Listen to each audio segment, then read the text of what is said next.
안녕하십니까. 안녕하십니까. 자, 첫 번째, 놀랐습니다. 네.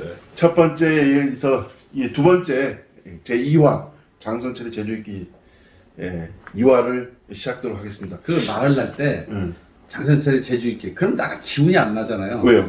장성철의 제주읽기. 역시나 오늘 굉장히 열정이 넘치십니다. 네. 그 어쨌든 간에 그 처음에는 좀 미숙한 면이 있었습니다. 그리고 기술적인 약간의 뭐 문제가 있다 보니까 자꾸 그 실패하고 있는데 실패는 뭐 성공의 어머니라니까. 방송도 인생도 다 미숙의 연속이지 그렇습니다. 뭐 완성이 어디 있어요. 그냥 하는 거야 그냥. 그렇죠. 네. 저도 뭐 다이어트 근데 우리가 최선을 다하겠다. 응. 시청자 여러분한테. 그래서 뭐 자 화이팅. 참 그 사이에도 참 현안이 많았습니다. 솔직히 뭐 어마어마한 현안이 뭐 제주 사회에 여러 사람이 살다 보니까 여러 현안이 생길 수밖에 없는 건 당연한 거고요. 예. 뭐 우리 장 의원님은 뭐 이 현안 중에 요즘에 특히 관심 가는 현안이 하나 있다면 요새 뭐 저한테 닥친 게 추자도 해상풍력 갔다 왔죠. 또 뭐 전기요금 농사용 급격히 올라서 양식업 하시는 분들 민원 컨설팅 그거 하죠. 그다음에 서부중학교 이거 잘못해서 시간 지나 1년 지나 버리면 저 사업 인가가 무효가 되니까 강제 수용하시라고 교육감한테 논평 내고 또 하여튼 지역에 월정리 갔다 왔구나. 월정리에는 그리고 일간제주 그 취재 때문에 다다음 때문에 공부 좀 하러 갔다 왔는데 거기 뭐 동굴 뭐 이런 하여튼 저 왔다 갔다 지금 너무 너무 밝히지 마시고 하여튼 재미난 얘기가 많습니다. 그 당시에 그게 녹음해야 되는데 제가 기계적인 결함을 내갖고 뭐 오늘 그래서 뭐 아침에 우리 장학철 위원장이 말씀하셨다시피 세 가지 사안 특히 서부중학교는 교육주에서 굉장히 핫 이슈가 됐고요. 됐습니까? 저 논평 딱 내니까? 그건 아니고 학부모님 만나서 그 얘기를 학부모님이 누군가 들어줬다는 거에 대해서 상당히 좋아하더라고요.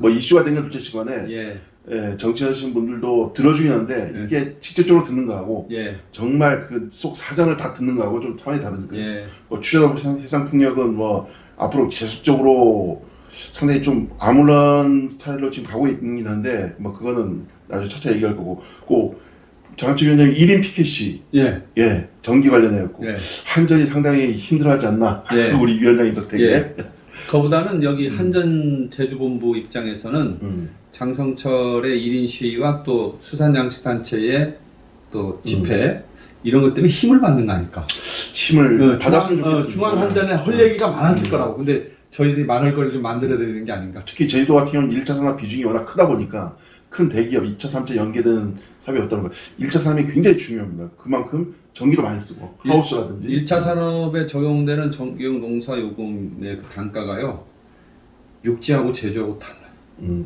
하여튼 그 얘기를 나중에 그 얘기는 나중에 하고 자 너무 많다 보니까 현안을 많이 줄였습니다. 원래는 1, 2부로 나누려고 했는데 우리 장학철 위원장이 뇌의 이 활성도를 생각해서 오늘은 간단히 세 가지 사안만 하고 다음에 다시 다른 현안을 다뤄보는 시간을 하고 아침에 앞전에 얘기했다시피 추자도 해상풍력 그 다음에 서부중학교 가칭 서부중학교 가칭을 붙여야 되겠더라고 가칭 서부중학교 세 번째로 간단히 전기 요금 그거는 계속적으로 얘기를 나누니까 간단히 하는 걸로 하고 첫 번째로 참 이게 계속 그 이슈가 계속되고 뭐 제주시장님도 계속 뭐 기자회견도 하고 우리 위원장님도 계속 독자적인 논평을 발표하고 있는데 그 추자도의 해상풍력 발전 사업 이거에 대해서 간단히 왜냐하면 모르시는 분들 분명히 있을 겁니다. 이에 대해서 이번 사업 뭐 현안에 대해서 좀 간단히 말씀해 주시죠. 그 노르웨이 국영기업인 그 후풍이라고 하는 그 현지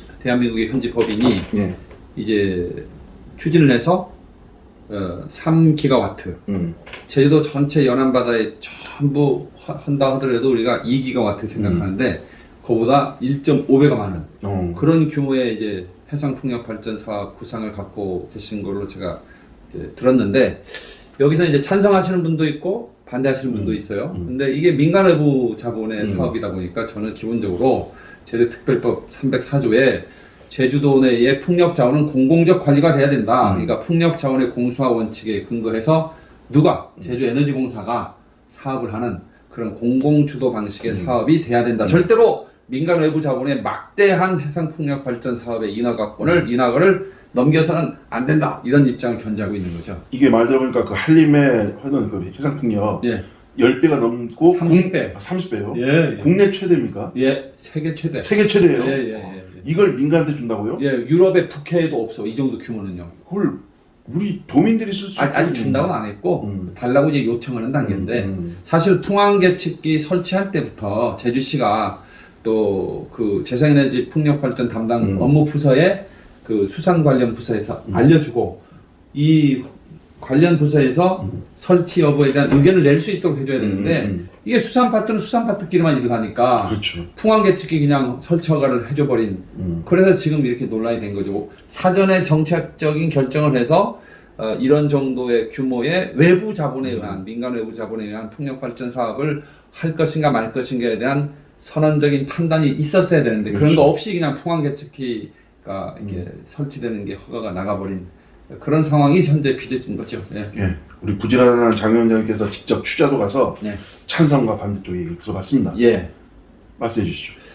반대 주민들은 어쨌든 풍력 발전기가 서면 경관의 문제가 좀 있잖아요. 그렇죠. 경관 그리고 또 어적 자원의 고갈 또 그 바다 밑으로 이제 전력 개통선이 깔리게 되면 뭐 전기 파에 의한 해양 그 생태계 파괴 뭐 이런 걱정들을 하시고 투자도 그대로 좀 놔둬라 이런 의견이 굉장히 강했고요. 그다음에 이제 그 선주협회 쪽을 중심으로 한 분들은 무슨 소리냐 지금 그쪽 그 해당 풍력발전 사업이 그 예상되는 그 지역이 이미 어족 자원이 많이 고갈됐고 또 하나는 그 외부에 그 배들이 와가지고요 이 고기를 쌍끌이 해가버린대요. 저희가 어차피 추자도 배들이 이게 뭐 눈앞에서 다 당한답니다. 어업지도선 하나 제대로 보내서 이거 단속해달라고 하는데 제주도에서 안 보내줬다고 되게 서운해하고 불만이 많더라고요. 그러면서 새로운 어떤 발전의 모멘텀으로 해상풍력 발전 사업을 좀 삼겠다 이런 입장이 교차하고 있는데 어쨌든 현재 그 후풍이 추진하는 민간 외부 자본에 의한 이 풍력 사업에 대해서 찬반이 갈려 있는데 저는 찬성인지 반대인지 저는 잘 모르겠지만 저는 어쨌든 공공주도 방식의 풍력 발전 사업을 검토는 해보자. 꼭 허자가 아니라 그러려면 풍력 발전 지구 지정을 위한 타당성 조사부터 하고 그렇죠. 그래서 풍력 발전 지구로 지정을 하면 이게 특별법상 하는 거잖아요. 그럼 그 지구 지정이 되면 에너지공사가 인허가권을 갖고 추진할 수 있는데 현재 그 풍황계측기를 설치해 놓으면요 4년 동안은 그 배타적 우선권을 가져요. 그 풍황계측기 주변 지역에 그 구조물을 설치할 수 있는 권한을 그 업체가 가져버립니다. 그러니까 앞으로 4년 동안은 그렇죠. 제주도가 뭘 하고 싶어도 그 인근 해상에 풍력 발전 사업 같은 걸 당장은 할 수 없는 그렇게 예 그렇게 됩니다. 근데 이거 뭐 워낙 취재도 해상 풍력과 했고 이슈가 계속 바뀌다 보니까 네. 근데 이번에 이 건으로 인해 갖고 전라남도 예. 진도군에서도 우리가 원래 제주도에서 취재도 제주 해역이니까 예. 제주도에서 주도하에 해야 되지만 예. 전라남도와 진도군도 이에 대해 인허가권을 예. 주장을 하고 있잖아요. 인허가권보다 이제 협의를 요구하는 건데 왜 그러냐면은 그 추자도에서 생산된 전기가 육지부로 이제 송출이 되다 보면 진도를 거치게 돼요. 뭐 케이블선 지나가다 보면 여러 가지 뭐 탑도 세워야 되고 인근 지역에 뭐 전자파 전기파에 의한 어떤 환경 문제도 생긴다 하고 또 이런 것들이 있으니 야 우리한테도 뭘 좀 달라 이렇게 얘기할 수 있는 거죠. 그건 당연한 권리라고 보고 사업 자체에 대한 인허가권은 당연히 제주도가 갖지만 그와 관련된 협의의 과정에서 본인들의 권리, 본인들의 목소리를 내겠다고 하는 게 진도 전라남도의 입장입니다. 어쨌든 제주도의 운영의 묘미를 네. 행정적으로 전략적으로 구사하는 방법을 많이 강구해야겠네요. 예, 그러니까 이제 어떤 사업의 목표를 정해서 분명히 이걸 하겠다. 저는 이제 민간 외부 자본 사업은 안 된다는 입장이고요. 만약에 제주도가 공공주도 방식으로 어떻게 하게 된다면 사전에 그런 그 이해관계 지자체라든지 다른 지역의 어떤 사업체라든지 의견을 먼저 수렴하는 그런 절차와 과정을 밟는 게 비용을 훨씬 줄이는 거 아니겠어요? 나중에 문제돼서 풀라 그러면 그렇지. 비용이 많이 들어요. 예, 그런 말씀 꼭 드리고 싶습니다. 그 관련해서 해양수산부가 예. 공문으로 해상교통 안전에 부정적 영향이 우려된다고 예. 했고 예. 환경부도 해양생물학 경관에 대해 네.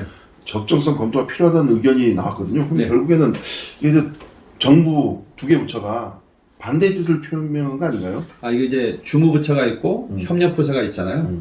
그럼 이게 전기사업법에 의한 풍력발전 사업의 주관 주무부처는 산자부입니다. 그럼 산자부에서는 이건 허가를 할 거냐 말 거냐, 혹은 사업 추진 여부에 대한 어떤 검토를 하는 단계에서 유관부서의 의견을 묻거든요. 유관부서 중에 하나가 해수부죠. 그렇죠. 자, 다 당신의 업무 영역에서 봤을 때 추자도 인근 해상 거기에 그 풍력발전기를 하게 되면 어떤 문제가 있냐 했더니 항로에 문제가 있다.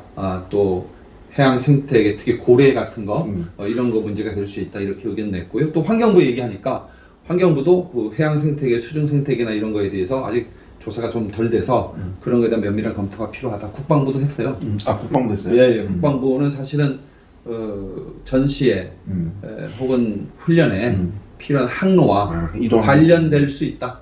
그렇기 때문에 추후에 변경, 그 입지 선정의 입지 자체를 변경을 요구할지도 모른다. 뭐 그런 의견을 낸 걸로 제가 알고 있습니다.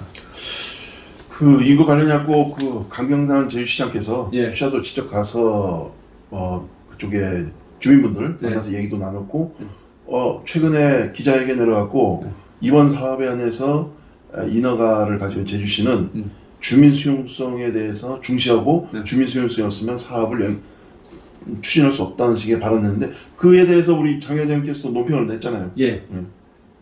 강병삼 제주시장의 주민 수용성이 있어야 허가를 하겠다, 이 말은 지극히 당연하고 지극히 원론적이고, 다른 말로 하면 하나마나한 얘기고. 왜냐하면 왜 그러십니까? 왜 그러냐 보세요. 주민 수용 없으면 못하는 거죠. 당연한 거죠. 그 말 하려고 지금 추자도 왔다 갔다 했어요. 그 얘기는 뭐냐면 오영훈 도정이 추자도에 가서 들었던 내용을 갖고 정책적 판단을 해가지고 제주시에 시달을 건 시달해주지 않고 있다는 얘기예요.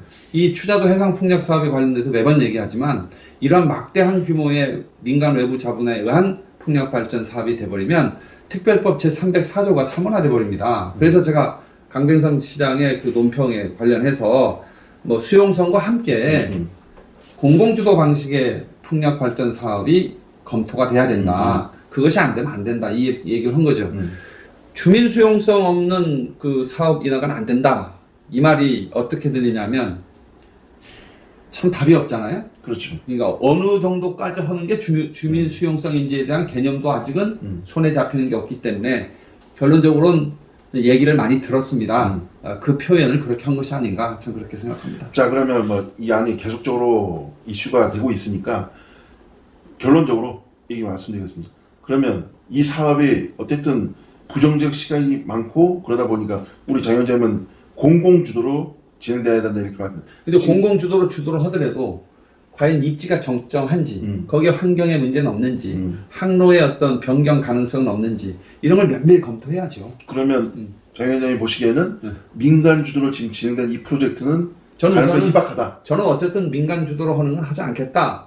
왜냐, 특별법 제304조에 제주도 인근 해상의 풍력 자원은 공유화 원칙에 의해서 공공주도의 사업으로 하도록 되어 있기 때문에 제주도지사로서의 책임을 분명히 하겠다. 이걸 제주시장한테 정확히 시사를 하고 도지사도 그에 대한 입장을 내고 그렇게 해야 이거에 대한 논란이 더 이상 없죠. 그렇죠. 예. 그 얘기를 안 하니까 강병산 시장이 해도 되고 말아도 되는 말을 고육지책으로 하는 거라고. 걔도 열심히 한다고 좀 얘기해 주.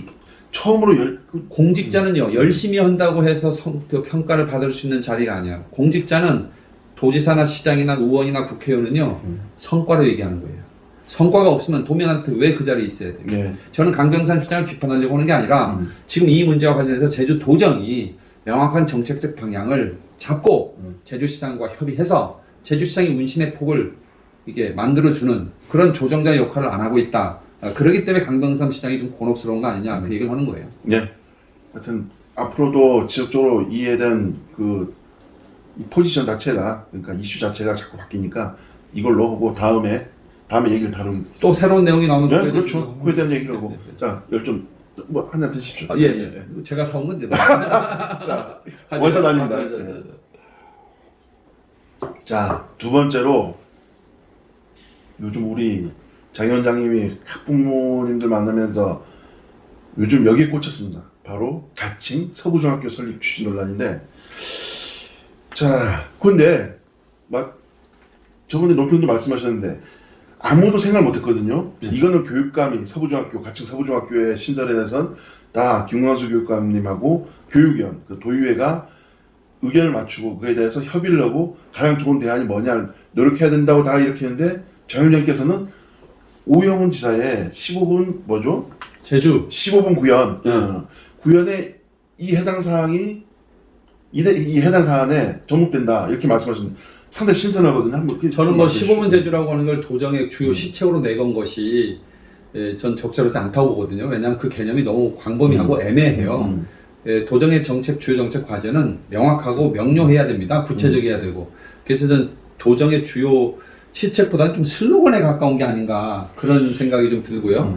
그런데 그 15분 제주를 도내 곳곳에서 다 구현해야 되는데 외도, 2호, 도도 이쪽 지역의 학생과 학부모들 입장에서 보면 15분 제주라고 하는 개념에서 보면 중학교가 가까이 있어야 되잖아요. 그렇죠. 그렇기 때문에 이 문제에 대해서 외도 중학교 신설은 오영훈 도지사 얘기하는 15분 제주의 매우 중요한 핵심 인프라다. 고로 오영훈 도지사도 김광수 교육감한테만 맡기지 말고 이 문제 해결, 다시 말하면 서부중학교 예정부지 확보에 좀 팔걷고 나서라. 토지 좀 설득도 좀 하고 또 지역 주민들과의 간담회도 하면서 도정이 뭘 도움은 될지를 찾아내고 그러라고 도지사에 있는 거 아닙니까?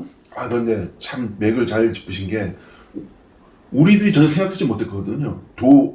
도정에서 교육적인 부분에서 이렇게 다뤄야 된다. 솔직히 학교 설립은 그 교육감, 뭐 교육도정에서 다 주도하지만 실질적으로 길을 만든다든지 옆에 울타리라든지 이런 거 다 행정이 도시 행정에서 다 하는 거거든요. 우리는 너무 협소하게 본 거거든요. 넓게 봐야 되거든요. 어쨌든 그 도청 내에서의 부서와 부서 간의 협업이 아주 긴밀하면 긴밀할수록 정책의 시너지가 효과가 높은 거고 기관과 기관의 협력도 잘 되면 잘 될수록 정책의 시너지 효과는 커지는 거거든요.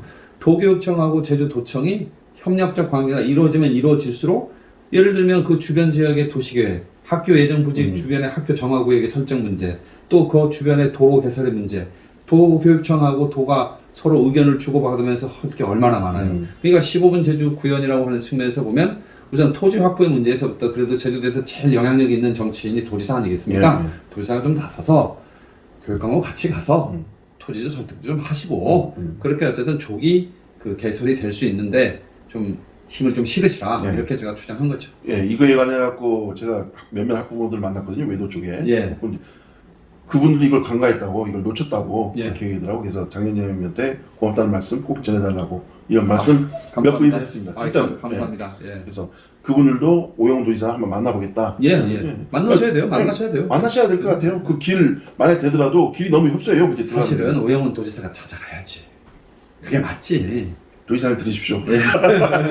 자, 어쨌든 간에 이것도 기속적으로 이슈가 계속될 거니까 계속적으로 말씀 나누는 걸로 하고요. 그 다음에 마지막 세 번째입니다. 세 번째는 장 위원장님이 피켓 시위까지 했던 한전 본부 정문에서 한전 제주본부 한전 제주본부에서 그 전기요금 인상으로 1차 산업 붕괴된다고 말씀하셨는데 붕괴라는 표현 안 썼는데 그럼 뭐라고 해죠? 1차 산업이 경영 파탄 위기에 직면. 경영 파탄 위기가 붕괴죠 뭐. 붕괴 너무 심해요. 너무 세다. 이 시위 말씀해 주시죠. 어쨌든 1차 산업은 제주도의 근간이 1차 산업이다 보니까 그 제주 전국적으로 1차 산업의 비중이 3%잖아요. 근데 제주도는 11%예요. 그러니까 전기요금을 쓰더라도 제주도에서 1차 산업에서 쓰는 전기 비중이 좀 많은 편이죠. 그렇죠.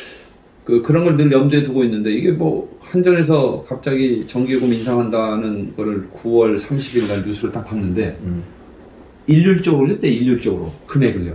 그래야죠. 일률적으로 해야 반박을 안 하니까. 근데 뭐든지 오르면요 물가도요 배추는 150% 올랐고요. 뭐 당근은 10% 올랐고요. 아 이거 뭐 라면은 벌써 13% 올랐고요. 인상률을 얘기하는지 얼마 올랐다 얘기 안 하거든요. 그렇죠. 근데 전기요금이 일률 이거 뭔가 좀 이상하다. 그래서 이제 한전 사이트 갔더니 뭐 처음에 이게 찾질 못하겠어. 그랬더니 이렇게 하다 보니 한전 사이버 지점이라는 게 있더라고요. 한전 사이버 지점에 들어갔더니 전기요금표가 딱 나와. 그날 제가 찾을 때는 1월 1일 요금, 4월 1일 요금, 10월 1일 요금이 나왔었어요. 근데 지금은 1월 1일 요금 없어졌어요. 아 그래요? 네. 없애버렸더라고요. 논란되니까 없애버렸구나. 그거보다 이제 일정 정도 되면 2개만 놓는 게 아닌가 저는 이렇게 생각하는데 하여튼 좋게 좋게. 그걸 이제 저 분석을 해보니까 1월에서 4월 1일 1월 달에서 4월 1일 날 전기요금 올릴 때는 4.9원 올렸고 4월 1일 요금을 10월 1일로 옮길 때는 그때 제가 조사할 때 4.9원이었는데 최근에 그때가 발표할 때만 7.4원이라고 그랬는데 4.9원 그거 이상하다. 발표는 7.4원이라는데 왜 4.9원일까? 이거 한 일주일 지나서 다시 사이트 갔더니 7.4원 오른 거로 바뀌었더라고요. 그러니까 이제 4.9원 오르고 7.4원 오르는데 이게 모든 업종에 똑같이 올랐어요.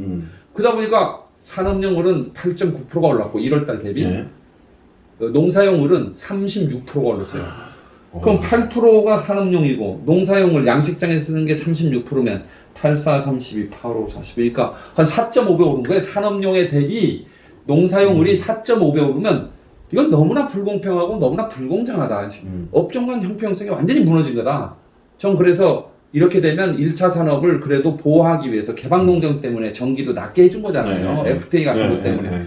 갑자기 이렇게 올리면 어떡하냐. 예를 들면 산업용이 8.8% 올렸으면 농사용 같은 경우는 한 13% 올리고 이렇게 조금씩 올리면서 이제 전기요금을 현실화 나가야지 이렇게 갑자기 올리면 경영상의 압박을 받아서 쓰러지는 그런 1차 산업 업체들이 많지 않겠습니까? 전 그걸 지적을 한 거죠. 지금 어류양식, 그러니까 광어 생산하는 업체 쪽에서 지금 적극적으로 장 위원장님과 같이 피켓 시위를 하고 요번에 그 제주도 수산업 단체 전기요금 대책위원회가 구성이 됐대요. 그래서 저한테 전화가 와서 자문위원 해달라고. 저 하겠다. 그렇게 해서 자문위원 위촉했어요. 오케이, 자문위원 박수. 월급은 없어. 근데 그 광어 같은 경우 금액이 어느 정도 올랐는지 말씀해 주시죠. 한 달 비교해서. 전기값이요? 뭐 지금 그것 때문에 이제 오늘 내일 중으로 그 자료들을 갖고 다 계산들 해보기로 했는데 구체적으로 한 업체가 좀 한 1,500만 원 정도 전기를 내다가 4월 1일 날 올려서 1월 1일쯤에 1,500만 원에서 4월 1일 날 올리니까 한 2천만 원이 좀 넘더래요. 아이고. 그러다가 요번 올리니까 2,700만 원. 와, 엄청난 거구나. 그러면 1년 사이에 거의 한 1,200만 원 오른 거잖아요. 그러면 그거를 12개월을 더하면 1억 한 3, 4천이 오른 거예요. 비용이. 이게 못 견디는 거죠. 그렇지. 하여튼 참 1차 산업 다음에 1차 산업 관련해 갖고 농민 단체에서 얘기도 있고 그다음에 오영훈 지사님하고 김기현 의장님 발언 관련해 갖고 취임 발언 관련해 갖고 농민 단체 농업 기준 저 줄여야 되지 않냐. 그런 얘기인데 축소 발언하는 건데 그분은 아마 다음 기회에 어느 정도 지금 의장님 만나고 지사님 만나고 이런 상황이 계속 연속되다 보니까 어떤 해답이 노출될 겁니다. 그때 다시 한번 나누도록 하고 오늘은 이 뜨거운 얘기 정말 전기요금 문제가 어떻게 될지 안 물어봐요. 그럼 전망을 어떻게 하냐? 전망이요? 계속 나설 거잖아요. 저는 이렇게 봅니다. 결국은 도산할 수 있는 업체들은 지금 거리로 뛰쳐나올 수밖에 없어요. 그러니까 이 부분에 대해서 저는 한전이 정확한 입장을 정해가지고 한 시나리오 1, 2, 3을 만들어서 좀 유연하게 대응을 하셔야 된다. 그리고 이에 대해서 정부나 정치권도 전 협력할 것이다. 전 그렇게 생각하고 있습니다. 네, 이에 관한 얘기는 지속적으로 해나가는 걸로 하고요. 자, 그러면 다음에 제주 현안을 가지고 다시 얘기 나누도록 해보겠습니다. 요 말 잘해줘야지. 뭐. 장상철의 제주 있기 2 이만 마치겠습니다. 감사합니다. 감사합니다. 마지막 좋았어.